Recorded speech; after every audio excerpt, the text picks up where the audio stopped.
नमस्कार, ओमनी सेंचर में आपका बहुत बहुत स्वागत है। जी हाँ दोस्तों, ओमनी सेंट इंग्लिश आपको जो प्रोवाइड कराता है जिसमें कि कैसे इंग्लिश आसान तरह से पढ़ना सीख सकते हैं, बोलना सीख सकते हैं और दोस्तों इंग्लिश लिखना सीख सकते हैं। हालांकि लिखने वाली वीडियो जो है सबसे शुरू में ही आया था, इसको बहुत सारे लोगों ने पसंद किया। अब देखिए, अब जो है लगातार इंग्लिश कैसे बोले, हिंदी वाले सेंटेंस को रख कर मैं यहाँ बता रहा हूँ। तो देखिए, सेंट्रल हिंदी ट्रेनिंग इंस्टीट्यूट द्वारा यानी केंद्रीय हिंदी प्रशिक्षण संस्थान द्वारा तैयार किया गया प्रबोध कोर्स को देखिए, इससे बहुत बेनिफिट्स होने वाले हैं। ठीक है, हमको सब्सक्राइब कीजिए और दोस्तों बेल आइकन को हिट कीजिए, तो क्या होगा कि सबसे पहले वीडियो की जानकारी आपको मिलेगी। चलिए वीडियो में आगे बढ़ते हैं, आपको प्रबोध कार्यक्रम की तरफ ले चलते हैं। तो देखिए, जैसा कि आप यहाँ देख रहे हैं, ये जो कोर्स है बहुत ही अनोखा कोर्स है। ये अनोखा कोर्स मैं इसलिए कहूँगा क्योंकि इसमें आपको तरह-तरह के सेंटेंस जो है दिए जा रहे हैं, जिस पे आप बोल सकते हैं। अगर कुछ सेंटेंसेस देखिए, इंग्लिश बोलने के लिए कुछ जैसे बच्चे कभी-कभी क्या उनको सिखा दिया जाता है, बाद में धीरे-धीरे क्या होता है वो खुद बोलने लगते हैं।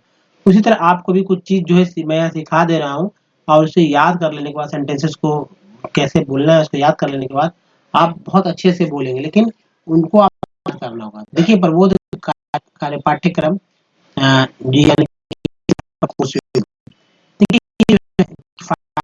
इसमें इंग्लिश 30 यानी 40 के बीच रहेगा। अब दिसंबर आने वाला भी है कि नवंबर का हो गया, भारत सरकार द्वारा तैयार किया गया है, तो बहुत ही इम्पोर्टेंट हो जाता है। और इसमें देखिए, क्योंकि शुरू से है, इसलिए शुरू आपको पर मैं फोकस चलूँ। देखिए, इम्पोर्टेंट है कि देखिए पत्राचार पाठ्यक्रम है और स्कंद है, कॉरेस्पॉन्डेंस कोर्स केंद्रीय central Hindi training institute department of fisheries गृह मंत्रालय होम अफेयर द्वारा जो है तैयार करवाई गई है। तो चलिए आगे बढ़ते हैं। अब देखिए कीट 5 क्या है? This is the 5 of 3 number 37 38 फिर से आता है। This is this kit number 5 consists of 3 lessons number 37, 38 and 39. These lessons are dialogue. देखिए यहाँ समझिए, डायलॉग ये लेसन्स होंगे जो अभी जितने से वो डायलॉग बातचीत वाला है। इसीलिए मैं यहाँ बहुत ही इंपॉर्टेंट बता रहा हूँ कि इंपॉर्टेंट क्यों, क्योंकि डायलॉग मतलब हम लोग जो बात करते हैं वही डायलॉग, उसी को आधार बनाकर यहाँ सिखाया जा रहा है हिंदी। लेकिन हम लोग क्या करेंगे, जो आपको यहाँ हिंदी दिया जा रहा है उसी का इंग्लिश में बताऊंगा कि मैं किस तरह से सीखना है। अब जैसे देखिए, इन लेसन नंबर 37 इसमें क्या है, तो वी लर्न अबाउट सिंपल इसको देखेंगे। जानते हैं टेंस 3 तरह से होते हैं, ठीक है, और टेंस तरह से होते हैं, ठीक है, 1 2 और 3। तो इसमें प्रेजेंट होता है, ठीक है, फिर होता है पास्ट और फिर होता है फ्यूचर, ठीक है, फ्यूचर होता है विद ट्रांजिटिव। ट्रांजिटिव का हम लोग इस्तेमाल करेंगे और जैसे कि जानना, मेन वर्ब बोलते हैं या वर्ब रूट भी बोलते हैं। तो वर्ब रूट में वर्ब बोलते हैं, मेन वर्ब। तो ये ट्रांजिटिव यही हुआ। अब ऑक्सिलरी वर्ब की बात हो जाती है, हो जाता है ट्रांजिटिव इंट्रांजिटिव। इंट्रांजिटिव में जैसे कुछ और वर्ड्स आते हैं, जैसे वगैरह आता है। अब यहाँ देखिए, मैं हिंदी, ठीक है, जानना से जानना आया है, ये आना से ही ये सेंटेंस बन जाते हैं, बदल जाता है। देखिए, मैं हिंदी जानता हूँ, सिंपल प्रेजेंट टेंस है, तो आई। अब जानना का अंग्रेजी पहले आपको जानना होगा, इसलिए ज्यादा वर्ड्स मीनिंग याद रखिए, वर्ड मीनिंग रखना होगा। तो आई नो हिंदी, मैं हिंदी जानता हूँ, मुझे हिंदी आती है। सेम, ठीक है, सेम सेंटेंस, मतलब आती है या जानता हूँ, बात एक ही है, ठीक है, बोलने का तरीका अलग है, तो ये समझना होगा। आगे और मैं इसके बारे में बताऊंगा। 38 in lesson 38 we will और फ्यूचर। आप देखिए फ्यूचर फॉर एग्जाम्पल जैसे मैं शादी में चला, दूल्हे को मेहंदी लगेगी, कैसे बोलेंगे बताइए। तो इसको इस तरह से बोलेंगे मैं शादी में चलूंगा, ठीक है, मैं हूं तो चलूंगा, अगर हम है तो चलेंगे, ऐसे ही होता है, तुम है तो चलोगे, इस तरह से बोलते हैं, वह चलेगा, इस तरह बोलते हैं। तो चलिए मैं शादी में चलूंगा, तो क्योंकि गा है, फ्यूचर है, तो विल तो will go to go to go to the wedding, the wedding, I will go to the wedding। इसका मतलब हो गया कि हम शादी में, यानी कि मैं शादी में चलूंगा, हम का मतलब मैं यहाँ पर बोल है, दुल्हन को मेहंदी लगेगी। देखिए ब्राइडल, ब्राइड मीन्स होता है लड़की वाला दुल्हन, और ग्रूम का मतलब होता है दूल्हा। तो देखिए इस तरह से लिखिए the bridal will apply, will bridal will apply mehndi, bridal will apply mehndi, ठीक है, ब्राइडल विल अप्लाई मेहंदी। देखिए लगेगी, लगेगी का मतलब ये नहीं कि कोई लगा रहा है ना, कोई बेसिकली लगाएगा ही कोई, लेकिन उसके हाथों पर तो अप्लाई हो रहा है। तो ब्राइडल विल अप्लाई मेहंदी, इसको याद रखना होगा ना ये सेंटेंस को। देखिए अब ये सेंटेंस याद रखिएगा तो काम आएगा, शादियों का जो है समय आने वाला है।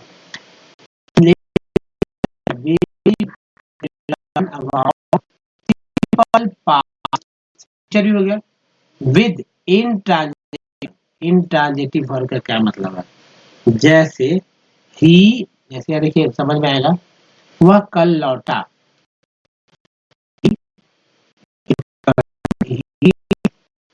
he returned,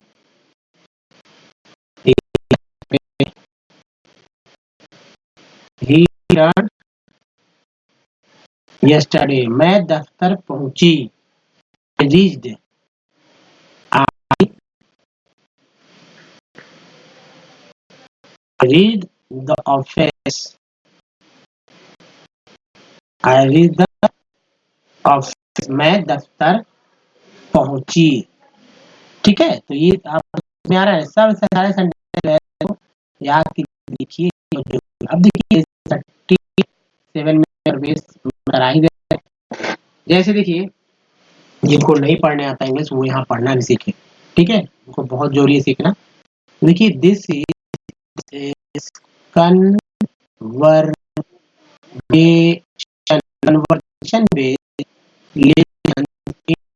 विच साइलेंट होता है, साइलेंट समझ से पढ़ना है, विच, एच को हटा देंगे तो विच हो जाएगा ना, विच ए कैन ये candidate in your inter the pore of colour है, या तो हेंस हो गया, hence mostly, mostly, mostly all the cent are in present, इसको करिए present, emphasis is given on the use of the verb jana, also auxiliary verb, ठीक है। तो देखिए कल्चर नोट की जानकारी के लिए यहाँ पर मैं बता रहा हूँ, सिर्फ जानकारी लीजिए कि क्षमा कीजिए, मीन्स होता है आई एम सॉरी, क्षमा कीजिए आई एम सॉरी, माफ कीजिए आई एम सॉरी। तो एक्सक्यूज का मतलब भी होता है कि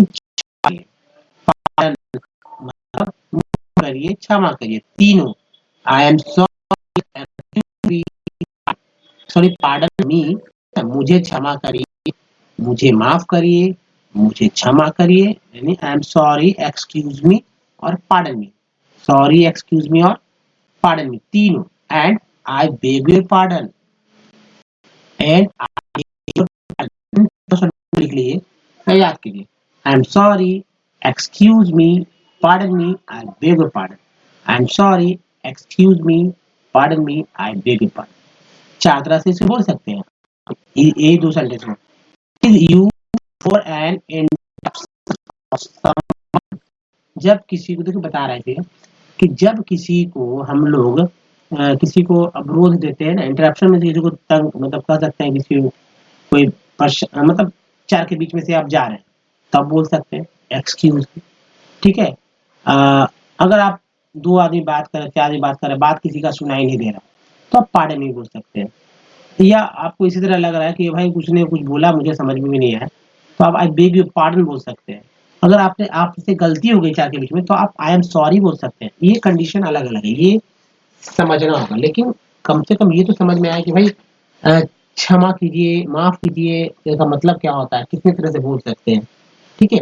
who is not paying attention to the और ए जे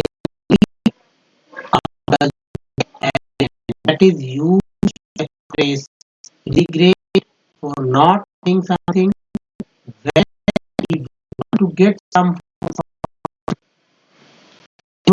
we as or I want something। ठीक ठीक, यहाँ पर देखिए अगर समझ मैं समझा रहा हूँ आपको कि it is used for an action.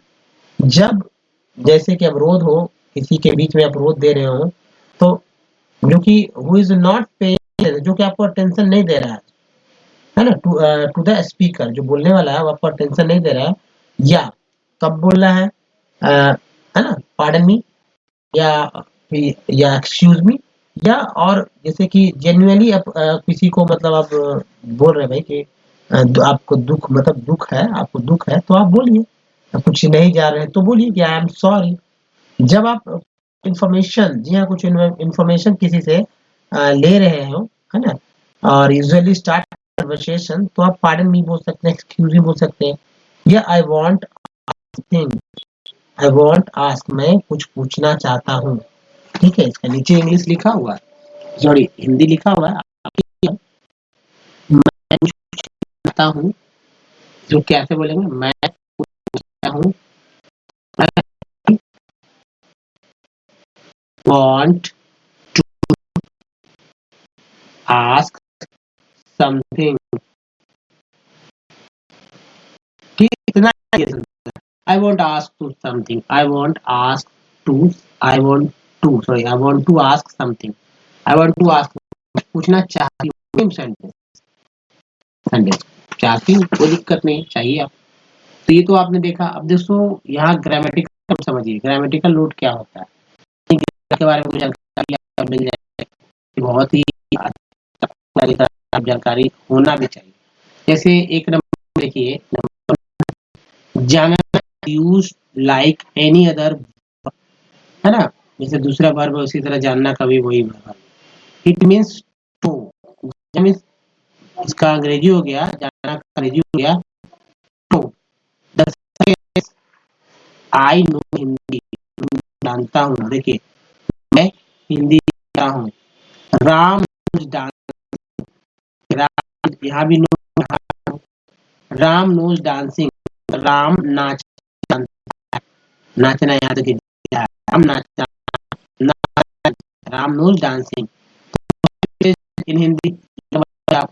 आपने समझा ना किस तरह से ये बोल, टू नो का मतलब जानना। अब देखिए the above two can be expressed in the following, जैसे मुझे हिंदी आती है, यानी कि जानते हैं, I know Hindi, I know Hindi होगा, तो हिंदी। राम को नाचना, आई नो राम, सॉरी, तो ये कैसा लगेगा, राम, हम के साथ ऐसा लगेगा ही, राम, राम नोज डांस,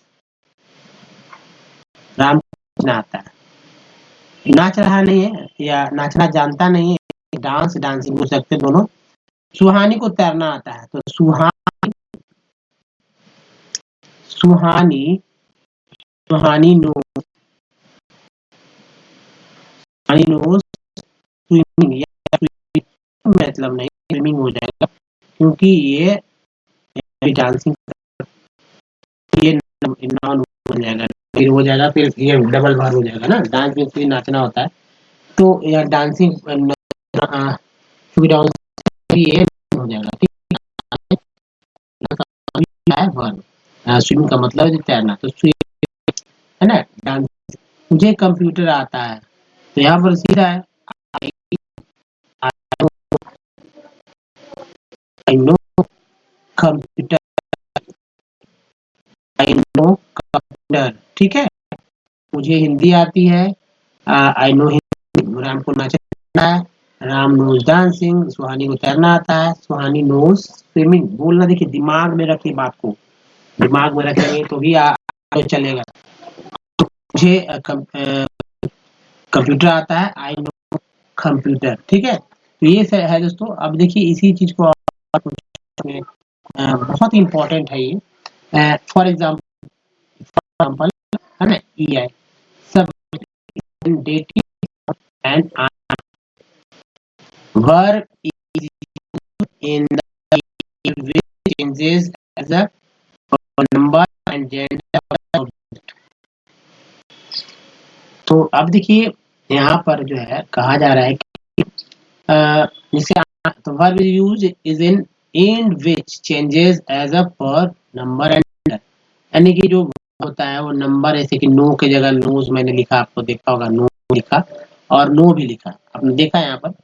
चलिए मैं दिखाऊंगा, ये देखिए जैसे सुहानी नोज, आज तो बदल गया ना, नंबर और जेंडर को सही है, फर्स्ट पर्सन है ना, नंबर में सिंगुलर नंबर है, आइए first person third person singular number है, तो उसके अनुसार से देखिए नोज नोज हो गया, वर्ब बदल गए, ऑब्जेक्ट भी ऑब्जेक्ट है ना, तो ऑब्जेक्ट के अनुसार भी यानी कि ऑब्जेक्ट के अनुसार वर्ब बदल, याद रखिए। में हिंदी फेमिनिन फेमिनिन आती है, ठीक है। जब आती हिंदी में क्या कहते हैं, आता है को आती है, आता का आती, ठीक है। इन सेंसेस नाचना ऊपर की बात हो रहा है, यहाँ पर तो मैं ले लूंगा क्योंकि जाहिर सी बात चर्चा ऊपर भी होगा। जैसे देखिए यहाँ पर था मुझे हिंदी आती है, ठीक है। मुझे नाचना, नाचना is object, verbal are masculine. नाचना क्या है, आती है का मतलब कि लड़की है, आता है तो समझ की बात वो बताया जा रहा है, नाचना, ठीक है। अब दोस्तों जानना का तो आपने देखा कि टू नो कैसे इस्तेमाल करना है, ठीक है, नो कैसे इस्तेमाल, हिंदी में भी कैसे हुआ, कैसे लिखा, तो ये सब समझ में आएगा। अब देखिए नेक्स्ट जो है तो नंबर 2 सखना मीन्स कैन, कैन का मतलब सखना, हालांकि मेक मतलब भी सकना होता है, लेकिन यहाँ सिर्फ मेक का मतलब भी, यहाँ सिर्फ कैन की चर्चा हो रही है, तो कैन सकना मतलब कैन। अब example the two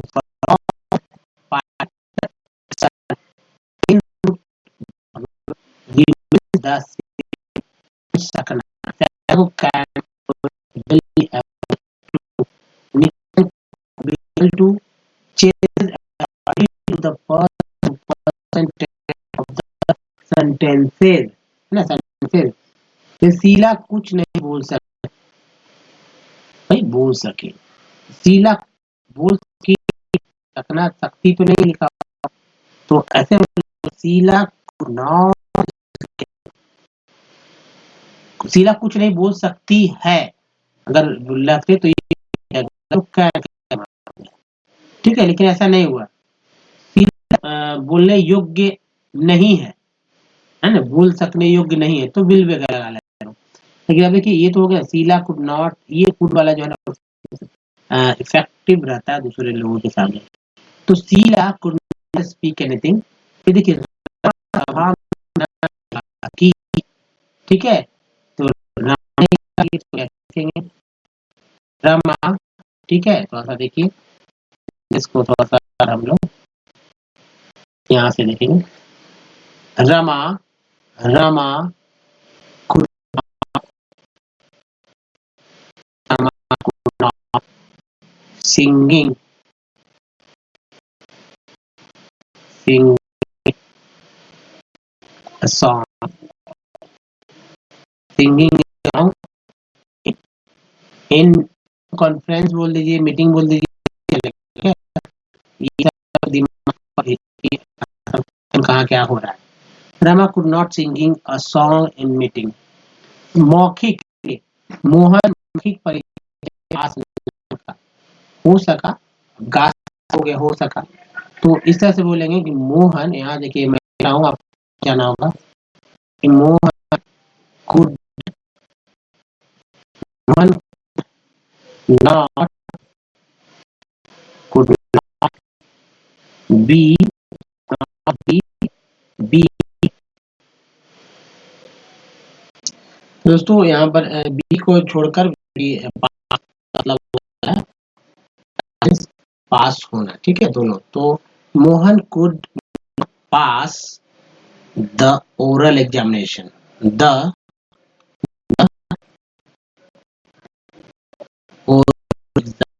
examination.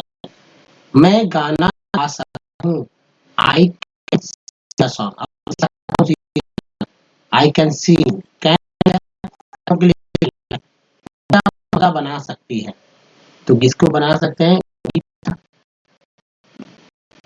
Gita, Gita का ड्राफ्ट, ड्राफ्ट का मतलब होता है मसौदा, ठीक है। मोहन तैयार करता है, मोहन नहीं, मुझे इतना आसान है दोस्तों। जैसे वह फ्यूचर की, मैं वह यह काम नहीं कर सकेगा, फ्यूचर की बात है ना। I want, want we, I want be able to go there, I want be able to go there. इसके बाद तो आई वॉन्ट, मैं नहीं जा सकूंगा। अब याद कर ली सेंटेंस को तो कितना अच्छा, I want be able to go there, I want be able to go there. वह या वह या कर सकेगा, he will be able to, he will be able to, he will be able to do this work, he will be able to, he will be able to do, he will be able to do this work। दोस्तों इस video में मैं आपके साथ यहीं तक रहूंगा। Video फिर देखा, आप अगर देखना चाहते तो नेक्स्ट डे जरूर देखिए। तो अगर आप वीडियो कर रहे हैं ना, तो आपको ही नहीं, आपके आने वाले जितने लोग आप उनको बेनिफिट्स मिलेगा। अगर नहीं करेंगे तो जाहिर सी बात है, समझ में आएगी वीडियो अच्छी नहीं है। ये तो आप ही बता सकेंगे कि यहाँ पर की वीडियो अच्छी है अथवा नहीं है, आप उसे पा रहे हैं अथवा नहीं पा रहे। दोस्तों नेक्स्ट वीडियो और लगातार हमारा देखिए, बहुत ही सीखने को मिलने वाले हैं। धन्यवाद।